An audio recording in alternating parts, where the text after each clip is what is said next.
how to make your very own ear candles.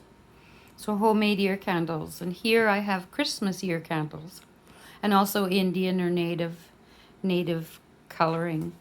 And then I've packaged them in baggies here. So you want to start your process with covering the floor area. You need to use your oven or a little burner. You could even use a little burner outside if you don't want wax everywhere. And this is pure local beeswax. And we use 100% cotton. You heat it very low, so I started heating it at about 5, and then now I keep it at a steady. You want an old paintbrush, and what I do is just when I'm done, I keep it and put it away, but I have tin foil everywhere, even on the burner, so I don't get wax in the burner.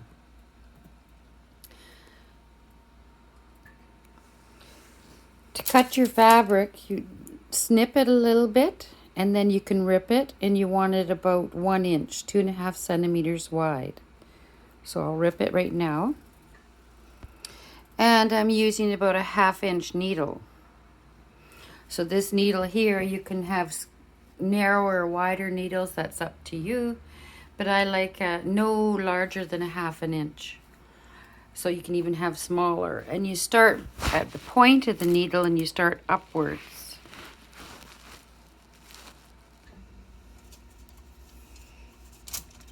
So I like to add, we're going upwards towards the point, and then now we angle back down again.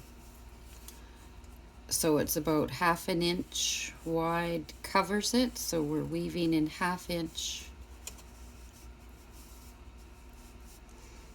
And you can weave it tighter for a thicker candle, but that's not necessary. And right to the end. So now I hold the end. If there's extra string, you can either cut it off, or I just usually wrap it around. So now I warmed the paintbrush because it chilled while we were waiting. So now I'm just warming the paintbrush for a moment. And then I start with the point, turning around, and then we'll paint the whole candle all the way up until we get to the end. And this really doesn't take long at all to make a candle, as you will see.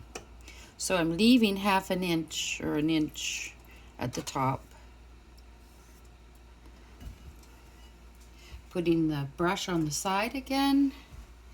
Now I like to put my finger on the end of the needle, and it's a mite warm on your fingers, but now it needs to cool for about 1 minute.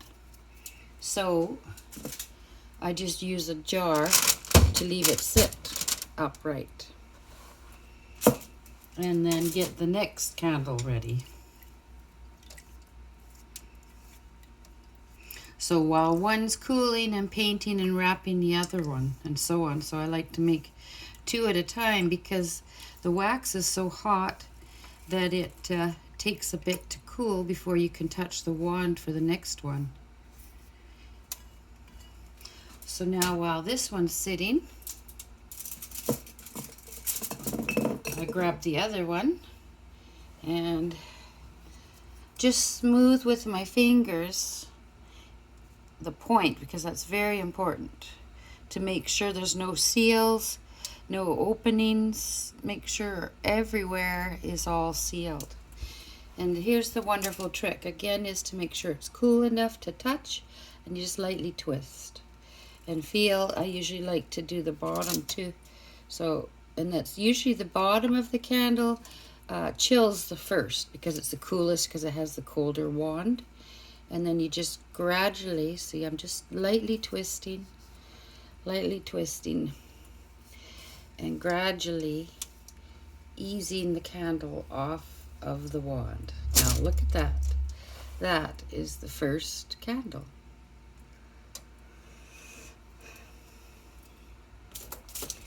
Now the next one here that's almost ready to go, you don't want to leave it sit longer than 2 minutes, or of course it's going to stick onto your knitting needle, your wand. You gotta love dollar stores now. You can find knitting needles for cheap. Next step, I use a felt pen,